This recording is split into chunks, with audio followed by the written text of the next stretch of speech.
Hey everyone, how's it going? Forrest here, again with another installment of my complete analysis of all of J.S. Bach's chorale harmonizations. Today we're looking at Ach Gott, erhör mein Seufzen und Wehklagen, which translates to, "O God, hear my sighs and lamentations." I'm just going to point this out moving forward with these chorales that are later into the BWV numbers.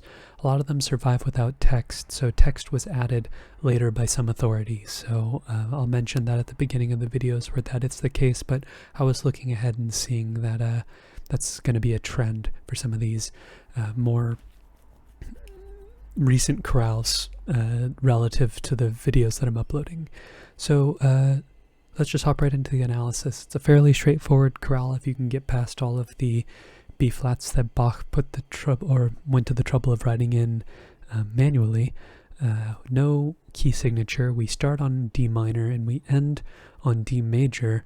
I think the overall tonality of this chorale is D minor, but we start in the key of F major. Very interesting when Bach does not use a key signature to agree with the key that's being implied. We start off with a 6 chord, D minor, D, F, A, and D, and then we move to another D minor chord, D, A, D, and F. No need to reanalyze. Passing tone in the alto, then we get A, C, F, and F. It's F major in first inversion, which is 1-6. Then we get B flat, D, F, and G. It's G minor 7 over B flat, which is 2-6-5. Bach loves 2-6-5 chords. And then we go to C, C, E, and G, which is our 5 chord C major. Passing 7th in the tenor, passing tone in the alto before we get F, A, C, and A. It's our tonic triad in root position. Before we go any further, we do end this phrase in a perfect authentic cadence in the key of F, so no modulation to B minor, or sorry, not B minor. That would be very cool if we went to B minor, but no modulation to D minor just yet. But yes, passing 7th in the bass, passing tone in the tenor, before we get D, F, D, and A, another 6 chord, D minor, G, F, D, and B flat. There might be an argument that this is a G minor 7 chord, but I reckon this F is a 7-6 suspension over the bass, and this is actually E diminished over G, which would be 7-6. And I think that it makes sense because we get the resolution that we would expect on the other side, this G being a suspension, but A, C, F, and A, another 7-6 suspension, but this is F major in first inversion, 1-6. We then get a proper G minor chord, B flat, D, F, and G. It's G minor 7 in first inversion, 2-6-5. A little decorative passing tone here in the alto. This G is a chord tone, this D is a chord tone before we get C, C, E, and G. It's our 5 chord, C major, passing 7th in the tenor, and then we cadence on F major, F, A, C, and F. Tonic triad, root position. Looking ahead, we get a perfect authentic cadence in the key of D minor, so we're looking for a point in which we modulate, but we stay in the key of F for the majority of the phrase, so no modulation just yet. We start off with F major, F, F, A, and C. That's our tonic triad, no need to reanalyze. Passing 7th in the bass, passing tones in the inner voices, leaving us with E, G, G, and C, the tenor and the alto singing the same note there. Pretty cool. That's a passing 5-6 chord, C major over E, before we get D minor, D, A, F, and F, where if I'm not mistaken, there's some voice crossing going on between the alto and the tenor. Very cool. So we get a deceptive progression here. Lots of hinting at D minor, which kind of alludes to the overall tonality of the chorale. After all, our last cadence is in the key of D, so makes sense that Bach is referencing D minor throughout the chorale, both at the start and throughout. Passing 7th in the bass, B flat, D, and F. It's B flat major in root position. That's a 4 chord. Passing 7th in the bass, then we get G, B flat, D, and G.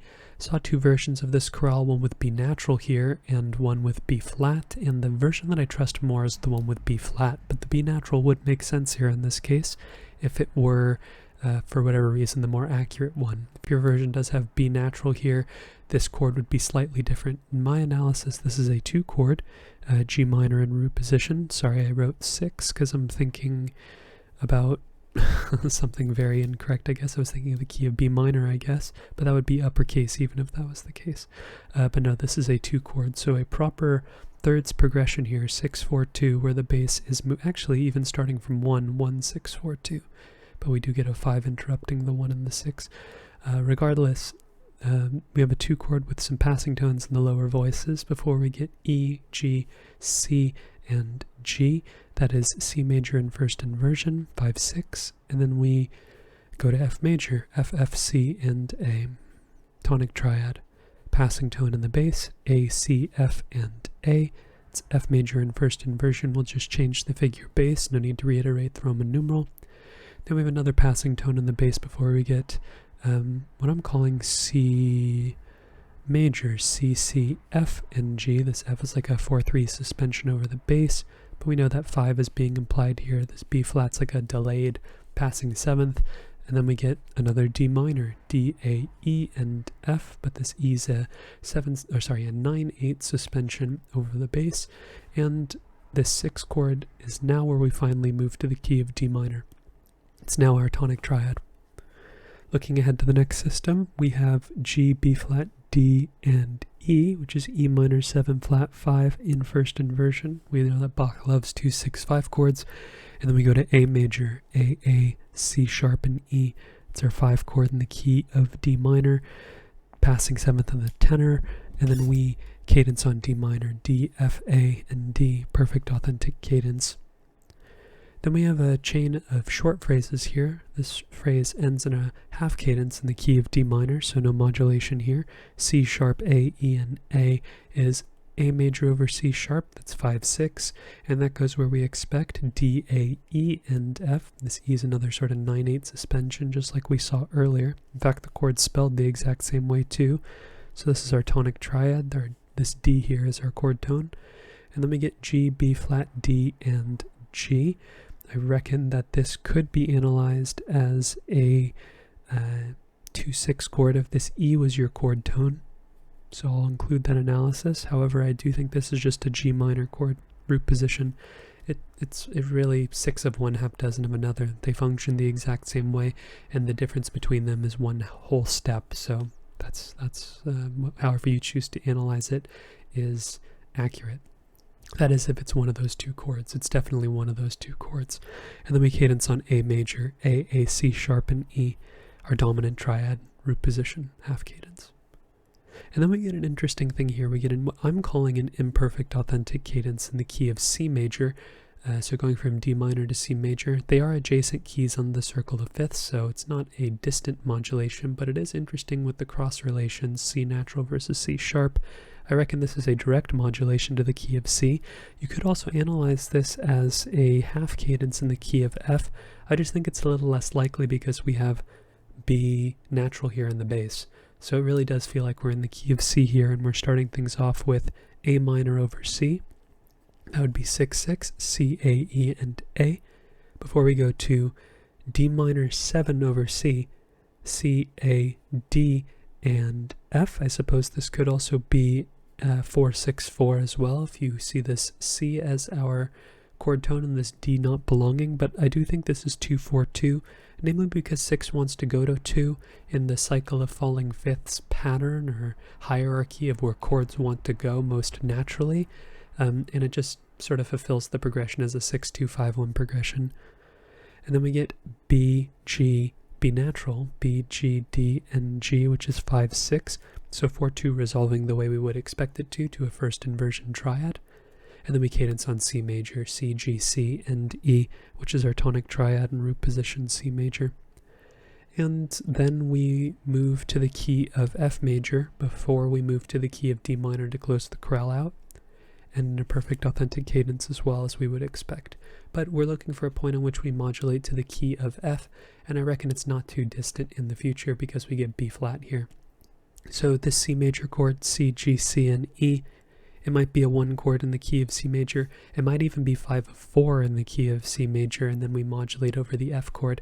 But I'm just gonna do, I'm just gonna mark this as 5 in the key, not in the key of C. Apologies, I was just thinking about the key of C while I was writing that. But no, we're in the key of F here, with a passing 7th in the bass, and then we get F major over A, C, and F, tonic triad, root position. And interestingly, we have the third doubled here, so F, A, C, and F ends up being a root position version of the triad. Typically this isn't the case. Typically getting rid of the third leaves us with an incomplete triad, but here we have a complete triad, so I'll mark it on the page. We then have D, A, D, and F. That's our 6th chord, D minor, passing 7th on the bass, B flat, D, and G this time, so we're not really following the same progression that we had before, even though the melody is similar to our second phrase. So this is G minor in first inversion. This is a 2/6 chord, passing tone in the bass, and then we get G, B flat, E, and G. Now we could call this a 7/6 chord, and here we would have a proper 2 to 7 progression, but I actually think with the C going on here, with the multiple C's going on here, I think this G, it's not an accented non-chord tone, but it's not actually what I think the bass is being implied here. I think this is actually a 5/7 chord, and this C is actually our root. Because we have the C and the B flat happening at the same time very briefly. You could even just analyze this as a 5 chord as well, but I feel like 2 going to 5 makes a lot more sense than 2 going to 7, and I don't have to stretch too far to find that chord in the texture. But this could also be a strong case for a 2 going to 7, but if you've watched my videos in the past, you know that 2 going to 7 is a progression that's sort of veiled in mystery because we don't really see it all that often in a pronounced fashion where one beat's devoted to 2 and then one beat's devoted to 7. If there is a 2 to 7 progression to be analyzed, it's usually subdivided, or there's some type of exception that makes it not like a pure chord progression where each chord gets its own metric position or metric position on the harmonic rhythm.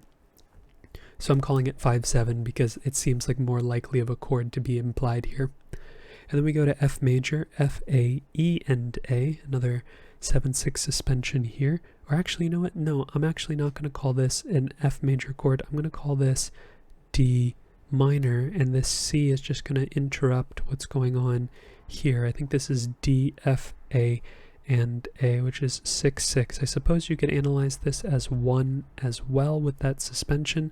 They're more or less functioning the same way, but afterwards we do get D minor.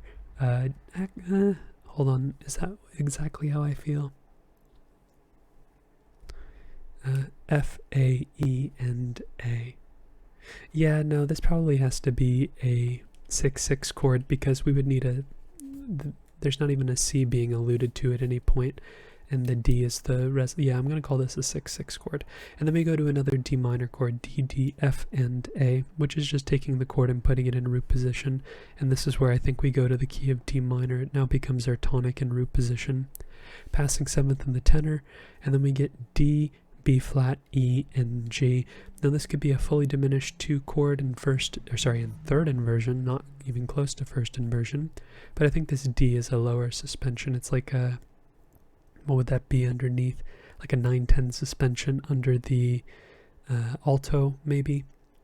But other than that, I think this C sharp is our root. C sharp, B flat, E, and G spells 7 fully diminished, C sharp diminished 7th, and then we go to another D minor chord, D, A, E, and F, but this E is a 9/8 suspension over the bass, but we know that our tonic's being implied.